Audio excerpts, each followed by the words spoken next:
Assalamualaikum warahmatullahi wabarakatuh. Bismillahirrahmanirrahim. Assalamualaikum warahmatullahi wabarakatuh.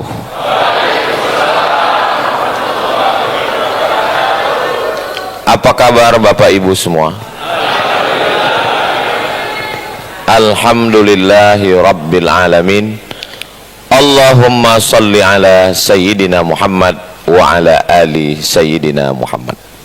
Semoga pertemuan kita malam ini panjang umur, murah rezeki. Man ahabba yubsata lahu fi rizqihi wa yunsa'a lahu fi atharihi falyasil rahimahu. Siapa yang mau panjang umurnya, murah rezekinya, maka rajin-rajinlah menyambung tali silaturahim. Kadangkala nama acaranya menyambut Ramadan, nanti nuzul Quran, terus halal bihalal, terus lagi melepas jamaah haji, habis itu nyambut jamaah haji pulang, habis itu menyambut tahun baru hijrah. Itu casingnya aja, sampulnya aja, isinya adalah silaturahim. Jadi jangan terjebak pada istilahnya. Jangan buat acara nyambut Ramadan, jangan buat acara nuzul Quran, jangan buat acara halal bihalal. Itu cuman sampulnya aja. Sama seperti orang kita kasih ikan goreng, dia nggak mau, nggak boleh, saya nggak boleh makan ikan, gatal. Tapi begitu ikannya kita blender, kita campur tepung, habis 2 mangkok. Namanya empek-empek kapal selam. Kamu makan ikan, saya nggak boleh makan ikan. Itu tadi yang kami kasih 2 mangkok ikan, boleh kalau di blender. Lupa substansinya. Substansinya adalah silaturahim. Kalau tidak dibuat acara menyambut Ramadan ini, saya tidak ketemu dengan nama-nama yang sudah ditulis, mesti dibaca ini. Yang sama kita hormati Bapak Ketua Umum Yayasan Al-Hidayah, Bapak Purnawirawan HM Barkah, Bapak Dr. Kiai Haji Badruddin Subki MHI, Ketua Dewan Syariah Yayasan Al-Hidayah, Bapak Haji Anton Desi Asman, Ketua DKM Al-Hidayah, Ustadz Syafi'i Al-Hafiz, Imam Besar Masjid Al-Hidayah, Bapak Erwin, Ketua Panitia, Bapak Haji Aditya Warman Adil, Ketua DPRD Kota Bogor. Yang tidak disebut namanya jangan tersinggung karena nggak ditulis. Hadirin hadirat, muslimin muslimat, semua yang hadir ini insya Allah dimuliakan Allah Subhanahu wa ta'ala. Amin ya rabbal alamin. Tema kita malam ini menyambut Ramadan. Kira-kira Ramadan itu kalau nggak disambut tetap datang atau nggak datang? Datang. Jadi jangan sampai yang nggak ikut acara malam ini lalu nggak puasa. Pas ditanya, ente kok nggak puasa? Saya nggak ikut nyambut. Mau disambut nggak disambut, Ramadan tetap datang. Sekarang ini kita sedang berada pada bulan Februari. Saya terus terang kalau ditanya sampai sekarang apa arti Februari, nggak tahu saya. Tapi bulan Ramadan itu diambil dari 3 huruf, Ra, Mim, Dha. Ramdha artinya panas, itu arti Ramadan. Kalau kita menggali tanah lalu kita ketemu besi, karena di dalam tanah ada zat asam, besi berkarat. Lalu kemudian karena ada karat, karatnya mau kita copot. Bagaimana cara mencopot karat yang ada di besi yang sudah mendarah daging? Maka kita nyalakan api unggun. Setelah kita nyalakan, menyala abangku. Setelah menyala, baru kita masukkan besi yang berkarat tadi. Begitu besi yang berkarat tadi masuk, lalu kemudian merah menyala, lalu setelah itu kita pukulkan sekali pukulan, copot karatnya. Begitulah kita selama 11 bulan ini, mata berkarat ngelihat Rock Mini. Mungkin bapak enggak, tapi saya kan selalu ngelihat. Loh, kok Ustadz malah ngelihat waktu naik pesawat pramugari? Telinga berkarat mendengar lagu-lagu maksiat, keong racun, kucing garong, selimut tetangga, cinta satu malam, pulang-pulang berbadan dua. Hafal juga Ustadz ini. Otak berkarat, lidah berkarat, tangan berkarat, kaki berkarat, otak berkarat, kolbu berkarat.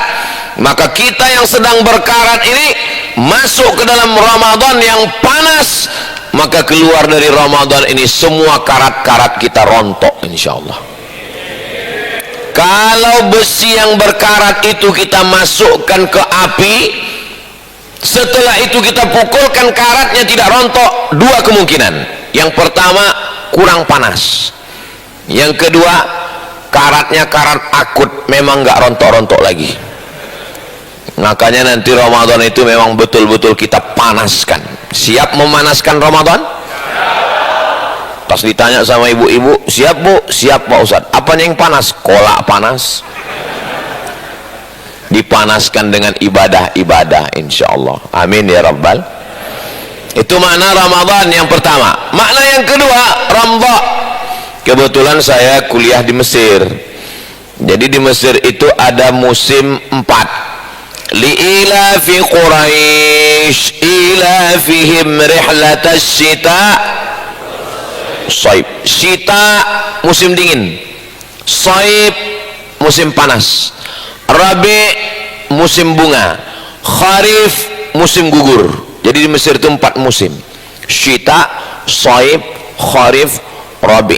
Tolong ingat-ingat, ini keluar dalam UAS ujian akhir semester. Bulan Desember, Januari dingin, beku. Bulan Juli, Agustus panas. Lalu saya ditanya sama kawan-kawan Mesir, Abdul Somad, ihna fi Masr 4 mawasim. Kami di Mesir ada 4 musim: Syita, Saib, Rabi, Kharif. Fi balad, di negeri kamu berapa musim? Saya bilang banyak. Musim rambutan, musim durian, musim pilkada. Nah, jadi ketika musim panas itu semua daun-daun warnanya warna debu, karena di sana itu debunya luar biasa. Makanya gedung-gedungnya nggak dicat. Kenapa? Mau dicat warna apapun, nanti kalau musim panas warnanya jadi warna debu. Maka ketika mau masuk musim dingin, musim panas berdebu semua, lalu kemudian turun hujan. Hujannya nggak banyak, hujan sekali turun begitu. Maka begitu hujan turun, daun-daun yang warna debu menjadi hijau, bunga-bunga yang warna debu menjadi merah kuning. Makna Ramdha adalah hujan yang turun saat pergantian musim. Jadi kita pun selama 11 bulan ini berdebu, mata berdebu, wajah berdebu, tapi tidak bisa dibersihkan dengan skincare. Telinga berdebu, otak berdebu, mulut berdebu, lidah berdebu, hati pikiran berdebu. Bagaimana cara membersihkan debunya? Dengan hujan yang turun. Hujan itu bernama Ramadan. Jadi pulang dari sini kalau kebetulan ada bapak ibu yang suaminya namanya Ramadan, wahai hujan yang menyirami aku. Kalau kebetulan ada nama adiknya, kakaknya Ramadan, wahai panas yang mencopotkan karat-karatku dari segala silap salah dan dosa. Bagi yang ada usaha sablon baju kaos, boleh juga dibuat. Ramadan, panas mencopot karat, hujan menghilangkan debu. Tapi baju-baju yang model tulisan begini jangan dibawa sholat tarawih. Nanti yang di belakang lihat, betul juga kata dia. Astaghfirullah Rabbal bara khataya astaghfirullah minal khataya Rabbi zidni ilman nafi'an wa wafiqni amalan salihah ya Rasulullah salamun alaik ya rafi'as sya'ni wad daraji atfatan ya jiratal alami ya uhailal judi wal karami ya uhailal judi wal karami Allahumma salli ala Sayyidina Muhammad. Insyaallah Ramadan kita ini berkah. Enggak ada alasan sedikit pun bagi jamaah Masjid Al-Hidayah untuk tidak datang ke masjid dengan masjidnya yang cantik dan indah luar biasa ini. Saya terus terang kagum dengan masjid ini. Kenapa? Masjid ini tiangnya cuma dua, sehingga masjid kalau tiangnya nggak terlalu banyak maka sop nggak putus. Kadang-kadang di masjid itu lebih banyak tiangnya daripada orangnya. Ini cantik, tiangnya cuma dua aja. Masjid ini nggak terlalu banyak pernak-pernik, simple, cantik, indah, gagah. Wah, coba perhatikan, memandang kemana-mana pun kita ingat Allah. Mandang ke dinding, Allah Muhammad, Allah Muhammad, Allah Muhammad. Mandang ke atas, ya Rahman ya Rahim ya Malik ya Quddus ya Salam ya Mu'min ya Muhaimin ya Aziz. Jangan lama-lama sakit leher. Jadi memang sudah cantik. Saya pernah juga sholat di masjid, karpetnya bagus. Pas saya sholat sunat, hilang jari saya, tenggelam di dalam. Saking kan tebalnya karpet. Begitu pas mulai acara, langsung ketua panitia berbisik ke saya, Ustadz, iya Pak, tolong nanti penggalangan dana. Kenapa? Karpet masih ngutang. Tapi tadi kami di dalam nggak ada bisikan-bisikan seperti itu. Saya nggak tahu apakah ini udah lunas atau belum. Ini masjid ini lebih dari 20 miliar, tapi masjidnya selesai, cantik dan indah. Bagi saudaraku dimanapun berada, kalau jalan-jalan ke Bogor, mampir usahakan ke Masjid Al-Hidayah, lihat bagaimana penataan cantik indah. Kenapa saya kasih tahu begini? Karena kalau saya ceramah di masjid nyaman seperti ini, jamaahnya pun nyaman, tenang, AC-nya Masya Allah besar sekali. Itu yang dekat di situ, hati-hati beku di situ. Masjid kanan kiri. Dan ada proyektor. Jadi ustadz-ustadz kita, guru-guru kita, kiai-kiai kita, ajengan, pangarsa bisa ngajar pakai infocus. Ada layarnya. In dalam, fokus. Kadang kalau ustadz cuman ceramah, jamaah nggak fokus, maka dibantu in fokus. Kalau tuan beli peniti, jangan ditusukkan ke sayur kubis. Kalau mic sudah mulai mati-mati, tanda waktu sudah mau habis. Jadi in fokusnya sudah ada, cantik dan indah. Mudah-mudahan semua yang berwakaf untuk Masjid Al-Hidayah ini, kalau dia masih hidup, diberkahi hidupnya. Kalau dia sudah meninggal dunia, dilapangkan kuburnya insya Allah. Apalagi tadi tidak pernah berhenti, masjidnya sudah bagus, tapi masih ada program berikutnya, membangun rumah tahfiz Quran. Mudah-mudahan Bapak Ibu jangan berkecil hati. Bagi yang ingin berwakaf untuk masjid, game is over, selesai. Tapi pembangunan rumah Quran siap kita support. Itulah yang akan kekal abadi sampai hari kiamat insyaallah. Amin ya rabbal. Bapak ibu punya rumah mewah, mahal, besar, keramiknya import langsung dari Itali, tapi begitu meninggal dunia rumahnya tinggal. Betul? Mobil tinggal. Istri? Saya berani ngomong gitu karena nggak ada perempuan. Ada perempuan? Ada, saya tahu. Ini kan ada gambar perempuan. Hai Besti. Ya baby yang dimuliakan Allah. Saya cuma mancing-mancing aja tadi. Itu kelihatan mereka senyum-senyum di sana. Saudaraku yang dimuliakan Allah Subhanahu wa taala, yang kekal abadi adalah karpet Masjid Al-Hidayah, keramik-keramik yang cantik dan indah. Saya pernah ikut safari Ramadan sama wali kota, tarawih, Allahu Akbar, bangun dari sujud, kening saya berpasir, lantainya semen kasar.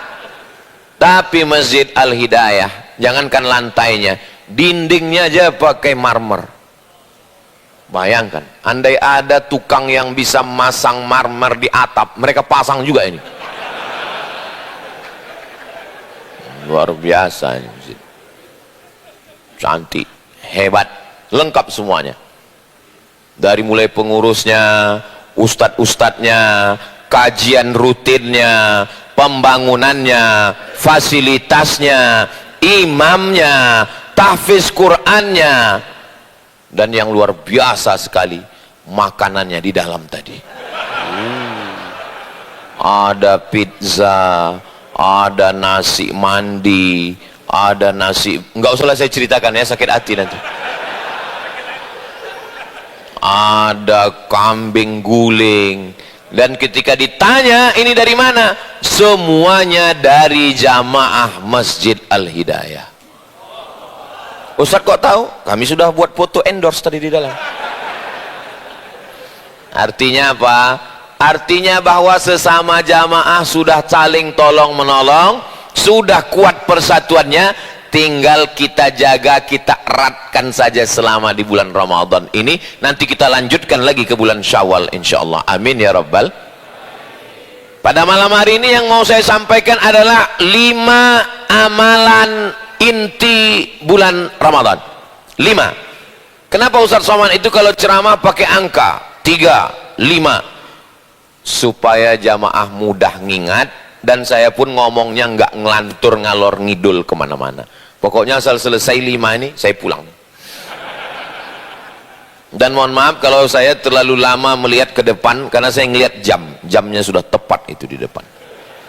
Banyak juga masjid-masjid kadang masang jamnya di samping, khotib mimbarnya di sini, gimana dia mau ngelihat jam?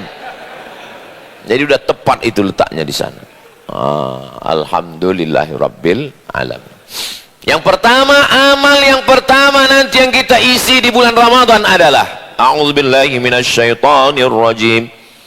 Ya ayyuhalladzina amanu kutiba alaikum shiyam. Amal yang pertama adalah siyam. Apa itu siyam? Siyam artinya imsak. Apa itu imsak? Imsak artinya menggenggam. Amsaka yumsiku, imsak, menggenggam. Siyam, imsak. Makanya dalam waktu sholat itu di masjid-masjid kita ada 5. Subuh, zuhur, asar, maghrib, isya. Ada 2 lagi. 1 imsak, 1 syuruk. Nah, itu ada di jam kita. Kenapa disebut dengan imsak? Karena begitu terdengar sirine, di Bogor ada sirine, imsak, maka kita mulai menggenggam. Apa yang digenggam? Mata digenggam, nggak boleh ngelihat macam-macam. Mulut digenggam, nggak boleh bicara macam-macam. Telinga digenggam, nggak boleh mendengar macam-macam. Hati digenggam, nggak boleh mikir merenung macam-macam. Pikiran digenggam. Inilah ibadah yang tidak mengeluarkan tenaga, Kalau bangun masjid, zakat, keluar duit, infak, keluar duit. Tapi siam, nggak keluar apa-apa. Yang penting ibadahnya tahan. Tahan mulut, tahan bibir, tahan hati, tahan pikiran. Bapak Ibu siap ibadah siam? Alhamdulillah Pak Ustaz. Alhamdulillah Pak Ustaz, kata ibu-ibu. Suami saya itu kalau bulan Ramadan memang semuanya siam Pak Ustaz. Dari mulai habis subuh sampai maghrib matanya ditahan terus. Molor. Bukan tidur. Siam itu adalah tetap terjaga, tetap terbuka matanya, tapi begitu melihat yang haram langsung istighfar. Ada juga orang ketika melihat yang haram itu terus. Pas ditanya, kenapa kau nggak berkedip? Karena pandangan pertama sodakoh. Saudaraku yang dimuliakan Allah Subhanahu wa Ta'ala, bulan Ramadan amal kita adalah siam. Kita tahan ini, menahan ini. Di dalam Islam disebut dengan sabar. Innama yuwaffas sabirun ajrahum bighairi hisab. Makanya bulan Ramadan itu disebut dengan sabri, syahrus sabri, bulan sabar. Kenapa disebut sabar? Karena menahan itu berat. Menahan ini amat sangat berat. Banyak orang kalau disuruh bangun masjid, saya sanggup Pak Ustadz bangun masjid 20 miliar sanggup, tapi kalau untuk nahan mulut nggak sanggup. Ada yang lebih parah lagi, ngasih duit nggak sanggup, nahan mulut nggak sanggup, mati aja. Kasar sekali Ustadz Somad ini. Makanya mulut kalau mau macam-macam ditahan. Kabarnya anak si anu, mantu si anu, anak si anu, tetangga si anu, teman si anu, istri si anu, suami si anu. Ingat, ibadah kita siam. Jangan macam-macam. Terus kapan kita ngobrol? Nanti habis buka puasa. Allah ciptakan satu makhluk namanya lidah. Dengan lidah orang kafir jadi Islam. Asyhadu an la ilaha illallah wa asyhadu anna Muhammadan Rasulullah. Amal paling afdal amal lidah. Afdalu zikri fa'lam annahu la ilaha illallah. Lidah. Tapi kalau lidah dipakai membicarakan aib orang lain. Ayuhibbu ahadukum ayyakula lahma akhihi maitam fakarihtumuh. Maukah kamu memakan bangkai saudaramu? Maka di bulan Ramadan mulut memang betul-betul ditahan, tenggorokan ditahan. Biasanya kalau sudah jam 8 semua ayam lewat, ayam goreng, ayam pop, ayam dangdut, ayam hutan, ayam Australia, ayam rendang, semua lewat. Tapi begitu di bulan Ramadan tenggorokan ditahan, mata ditahan, telinga ditahan, pikiran ditahan. Dia hanya mengingat Allah Subhanahu wa Ta'ala. Masuk ke dalam toilet, toiletnya dikunci, pandang lihat ke atas kanan kiri nggak ada CCTV, sementara haus melilit sampai ke tenggorokan, ngelihat ada air bak seperti melihat cincau. Wow. Apakah ada jamaah Masjid Al-Hidayah yang mau minum air bak dalam kamar mandi? Enggak ada. Padahal kalau dia mau, jangankan satu teguk, masuk kepalanya bisa. Enggak mau. Kenapa? Karena saat itu dia sedang imsak, dia menahan dirinya. Kalau dia mau, masukkan air, habis itu keringkan bibir. Keluar dari kamar mandi, pura-pura lemas mau mati. Memang berat puasa hari ini bro ya. Iya, nggak lama saudara yang dimuliakan Allah Subhanahu wa Ta'ala, begitulah Allah membuat satu ibadah, nama ibadahnya siam. Islam ini agamanya berat Pak Ustadz. Masa nggak boleh makan, nggak boleh minum? Jangan sangka cuman kita yang siam. Kama kutiba alal ladzina min, orang sebelum kamu puasanya lebih berat. Masa puasa orang sebelum kita lebih berat? Lebih berat. Mana contohnya? Inni nazartu lirrahmani sauma. saya bernazar melaksanakan puasa, walan ukallimal yauma insiya, dan saya nggak akan ngomong. Jadi puasanya Maryam, ibunya Nabi Isa, jauh lebih berat, karena kita hanya sekedar nggak makan nggak minum, tapi Maryam nggak makan nggak minum nggak ngomong. Bayangkan kalau puasa kita nggak makan nggak minum nggak ngomong, gimana pembawa acara TV? Gimana Ustadz ceramah kultum zuhur asar? Begitulah Allah maha kasih maha sayang. Ramadan boleh ngomong atau nggak boleh? Boleh, tapi ngomongnya yang baik-baik saja. Jadi siapa yang berhasil ibadah yang pertama ini, ibadah siyam, dia berhasil mengendalikan. Polisi, tentara, babinsa, babin kamtipmas, tiba-tiba datang orang ngajak kelahi, ngajak berantem, berani kamu sama saya, maka saat itu dia sedang siam, menahan dirinya. Apa kata dia? Inni so'im, inni so'im. Kalau ada yang ngajak kelahi, ngajak berantem, caci maki, sumpah serapah, siam, dia berkata inni so'im, inni so'im, saya sedang puasa, saya sedang puasa. Polisi, tentara, angkatan laut, angkatan udara, marskal, panglima, punya pistol, dia pegang inni so'im, inni so'im. Habis azan maghrib, biasanya orang kalau tidak makan, tidak minum, kurang zat gula masuk ke tubuhnya. Kalau gulanya turun, emosinya naik. Kalau sudah lapar, emosinya naik. Tapi di saat itu dia disuruh ibadah siam. Kalau pada saat lapar saja sanggup menahan amarah, apalagi pada saat normal. Jadi ibadah siam ini ibadah yang luar biasa. Makan nasi banyak-banyak, akhirnya naik nasi, beras, padi, gandum, karbohidrat. Makanya banyak orang sekarang makan sayur, makan buah. Pas ditanya, Bapak nggak makan nasi? Diet. Bapak nggak makan nasi? Diet karbo. Ustaz Somad ini kelihatannya dari badannya kayaknya diet ini. Saya seumur-umur nggak pernah diet. Ustaz ada pantangan? Ada. Pantang dekat. Jadi saya termasuk pemakan segala jenis makanan. Kenapa Ustaz nggak gemuk-gemuk? Memang sudah takdir Allah. Saya pernah dikasih tahu sama dokter di Batam, Ustaz Somad, saya lihat Ustaz terlalu kurus, jadi saya sarankan Ustaz naikkan berat badan sedikit. Gimana caranya Pak Dokter? Minum susu kental manis 1 hari 3 kali.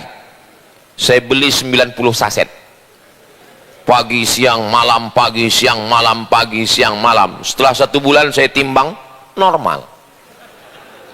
Pak Dokter, saya sudah minum sebulan nggak naik.